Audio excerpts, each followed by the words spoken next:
আলহামদুলিল্লাহ রাব্বিল আলামিন ওয়াসসালাতু ওয়াসসালামু আলা সাইয়্যিদিল মুরসালিন ওয়া আলা আলিহি ওয়া সাহবিহি আজমাইন।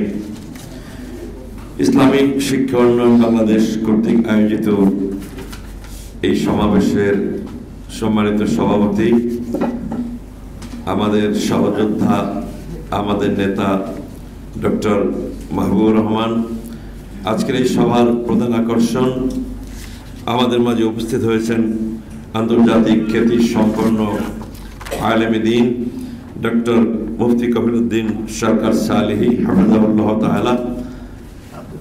আমাদের মাঝে উপস্থিত হয়েছেন ডক্টর আমিনুল্লাহ, ডক্টর লোকমান হোসেন, মৌলানা লোকমান হোসেন পীর সাহেব দুধমুখা, জনাব বদিউল আলম সরকার, ডক্টর মুর্শিদ আলম সালেহী, প্রফেসর ডক্টর হানিফ খান, এবং সবচেয়ে ধন্যবাদ যাকে বেশি দেই, এই সংগঠনের মহাসচিব জনাব আব্দুর রহমান ভাই, সম্মানিত মজলুম শিক্ষক মণ্ডলী, সম্মানিত সুধী মণ্ডলী, সংবাদ ভাইয়েরা, আসসালামু আলাইকুম ওয়া রাহমাতুল্লাহি ওয়া বারাকাতুহু। আসলে চর্বিত চর্বণ করা ঠিক না। আমাদের মূল লক্ষ্য উদ্দেশ্য কি, এটা কিন্তু বিস্তারিতভাবে আমাদের নেতা, আমাদের ডক্টর মাহবুব ভাই, উনি বিস্তারিতভাবে ওনার লিখিত বক্তব্যে আমাদেরকে জানিয়ে দিয়েছেন। এখন শুধু অভাব হচ্ছে আমাদের কাজ চালিয়ে যাওয়া, আমাদের আন্দোলন কিভাবে সাকসেস হবে। এই যে এখানে একটা ব্যানারে যে আমরা বক্তব্য দেখতে পাচ্ছি যে ইবতেদায়ী মাদ্রাসা বাঁচলে দাখিল আলিম ফাজিল কামিল মাদ্রাসা বাঁচবে, এই কথাটা কিন্তু সর্বপ্রথম মনে বাংলাদেশে আমি বলেছিলাম এই প্রেস ক্লাবে। এই কথাটা অনেক মার্কেট পেয়েছে। আসলে কথাটা সঠিক। ইবতেদায়ী হচ্ছে ফিডার ইনস্টিটিউট, এটা যদি না বাঁচে তাহলে আমরা শস্য কোত্থেকে পাবো?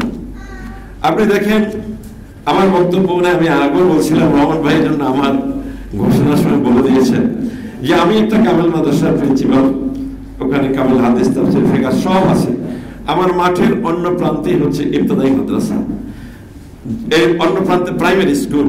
কিন্তু যখন আমাদের লেজার হয়, প্রাইমারি ছাত্ররা যখন বিস্কুট নিয়ে ওই মাঠে খেলতে নামে, আর আমার মাদ্রাসার ইবতেদায়ী ছেলেরা যখন অভুক্ত ভাবে তাকিয়ে তাকিয়ে দেখে, তখন কি দুরবস্থা। আমরা হচ্ছে ছাগলের 3 নম্বর বাচ্চা। আজকে এই দুরবস্থায় আওয়ামী লীগ সরকারের আমলেই নয়, শুধু আওয়ামী লীগ সরকারকে দোষ দিলে কি হবে? এই সরকার নয়, শুধু এই আন্দোলন, আমাদের অন্তত ইবতেদায়ী আন্দোলন আজকে 40 বছর ধরে কত সরকার গিয়েছে, ইতিপূর্বে ইসলামিক সরকার গিয়েছে। আমি ইসলামিক নাম বলবো না, নেতাদের বাসায় বাসায় গিয়ে আমি অনুরোধ করেছিলাম যে অন্তত সংসদে ইবতেদায়ী বিলটা আপনি উঠান, আপনি একটু উঠান, আমি নাম বলবো না। সে বলছে পারছি না। বলতে পারেন না কেন? আপনারা তো সরকারে আছেন। উনি বলেছিলেন সরকারে থাকলেও আমাদের হাত পা বাঁধা। আমি ওনাকে বলেছিলাম আপনারা যদি এই সময় এই দাবি সংসদে না উঠান তাহলে কারা উঠাবে? আপনারা পদত্যাগ করেন। এভাবে কটু কথা বলেছি, কিন্তু তারপরও দুঃখের বিষয় আমাদের সেই সরকারের আমলেও আমাদের এই বিলটা সংসদে উঠে নাই। আমাদের এই বিলটা সংসদে উঠে নাই, কত আফসোসের বিষয়। প্রাইমারি স্কুলের ছেলেরা পোশাক পায়, আমার মাদ্রাসার ছেলেরা পোশাক পায় না। একই মাঠের দক্ষিণে প্রাইমারি স্কুল, উত্তরে আমার ইবতেদায়ী মাদ্রাসা, তারা উপবৃত্তি পায়, তারা কত কিছু পায়, আমরা পাই না কেন? আমরা কি দেশে ভুলপুর হয়ে আসছে নাকি? ভাইরা আমার, আজকে আমাদের উপলব্ধি করতে হবে, বিষয় গুরুত্ব দিতে হবে। আজকে এই সারিতে যারা বসা আছেন সবাই কিন্তু রিটায়ার্ড পারসন। আমি 1 মাস আগে রিটায়ার করেছি, কিন্তু তারপরেও আমি গুরুত্ব দেওয়ার জন্য বলছি। আমি 400 কিলোমিটার রাত্র 12টায় মাহফিল শেষ করে, বক্তব্য শেষ করে আমি 400 কিলোমিটার গাড়ি চালিয়ে আমি প্রোগ্রাম ধরেছি। আমি প্রোগ্রামের জন্য আজকে প্রোগ্রাম বাতিল করেছি। আপনারা যারা ভুক্তভোগী এখনো চাকরিরত আছেন, এই ডক্টর আমাদের যে এখানে আসেন কুমিল্লা ইউনিভার্সিটির আমাদের রহমান ভাই, এরা মাদ্রাসার চাকরি করে না, কিন্তু সমস্ত জীবন বিসর্জন দিচ্ছে। রহমান ভাইকে যখন দেখি আমার লজ্জা লাগে। উনি একজন কলেজের শিক্ষক হয়ে সেই কুয়াকাটা গেছে, আমি অ্যাটেন্ড করতে পারিনি, যদিও আমার একটা জরুরি সমস্যার কারণে। উনি যায়, সেই সিলেট যায়, বিভিন্ন জায়গায় যায়। কেন? ওনারা তো মাদ্রাসার টিচার না, কেন যায়? ইসলামের জন্য যায়। ইসলামী শিক্ষা উন্নয়ন এটা শুধু আপনাদের যে বেতন হবে সেই আশাই আপনারা আসবেন না, এটা আপনাদের ইমানি দায়িত্ব। একটু তাই শিক্ষকদেরকে বলছি, ভাইরা আপনাদের এটা ইমানি দায়িত্ব। ইমানি দায়িত্ব শুধু বেতন নয়, জাতীয়করণই নয়। আজকে যেভাবে ইসলামের বিরুদ্ধে ষড়যন্ত্র হচ্ছে, আমাদের প্রধানমন্ত্রী ধার্মিক, আমি জানি, অনেকবার আমি বসেছি তার সাথে, কিন্তু পারছেন না, দুঃখের বিষয় পাচ্ছেন না। চতুর্পাশে ষড়যন্ত্রকারীরা ঘুরঘুর করছে। আজকে আমরা যদি ঐক্যবদ্ধ না হই, এখানে যে দাবি করা হয়েছে যে আমাদের প্রতিটা উপজেলায় আমাদের একটা কমিটি থাকতে হবে, ইসলামী শিক্ষা উন্নয়ন এই নামেই বলেন আর ইফতেদায়ী নামেই বলেন, আমাদের প্রতিটা উপজেলায় কমিটি থাকতে হবে। এবং আমরা যে যেখানে যে পেশায় আছি না কেন, আমরা ওয়াজের ময়দানে আছি, আমার ওই ডক্টর ভাই খুতবা দিচ্ছেন মসজিদে, আমাদের সকল কর্মক্ষেত্রে সকল জায়গায় অন্ততপক্ষে 10 মিনিট আমাদের এই ইসলামী শিক্ষা উন্নয়ন সম্পর্কে, ইফতেদায়ী সম্পর্কে বক্তব্য দিয়ে জনগণের মধ্যে সচেতনতা বাড়াই দিতে হবে, ঠিক কিনা?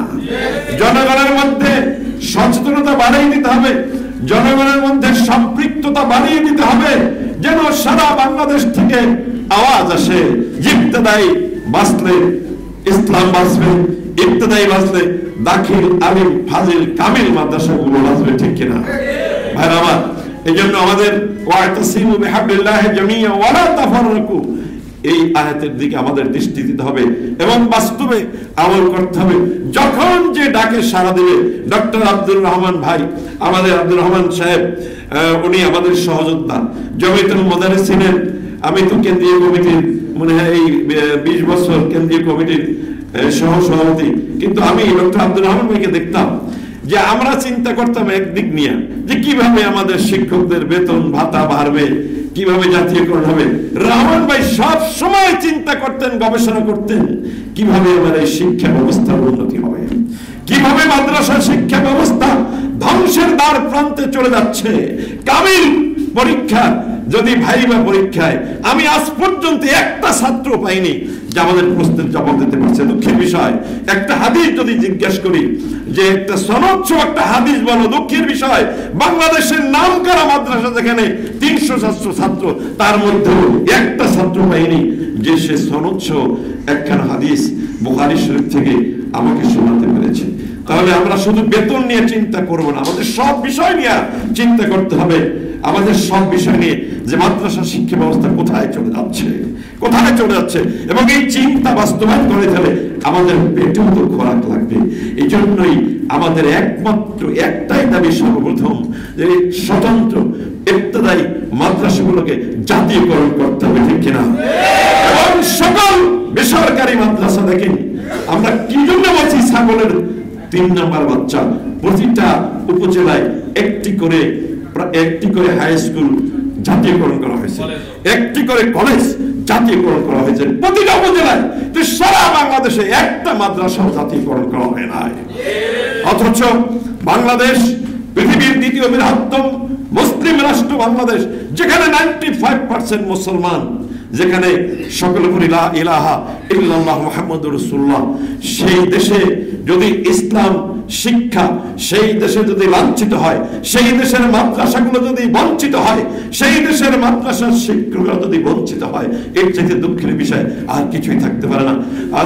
আজকে আমাদের মাঝে উপস্থিত রয়েছেন ডক্টর কবিরউদ্দিন সরকার সালি ভাই।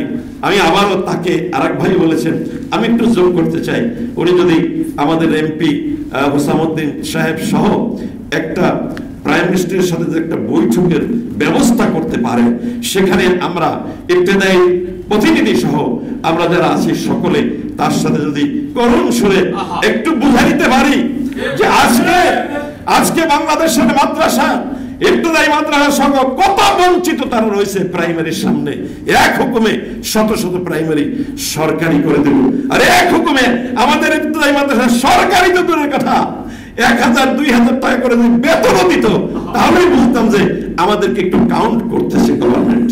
কিন্তু আমরা কাউন্টও আসি না।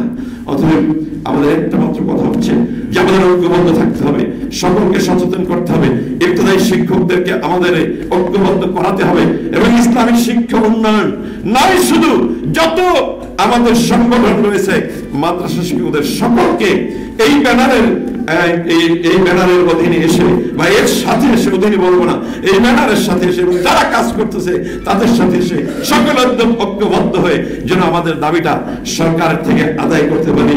আল্লাহ আমাদের সকলকে তৌফিক নসিব করুন। আসসালামু আলাইকুম ওয়া রাহমাতুল্লাহি ওয়া বারাকাতুহু। মারহাবা।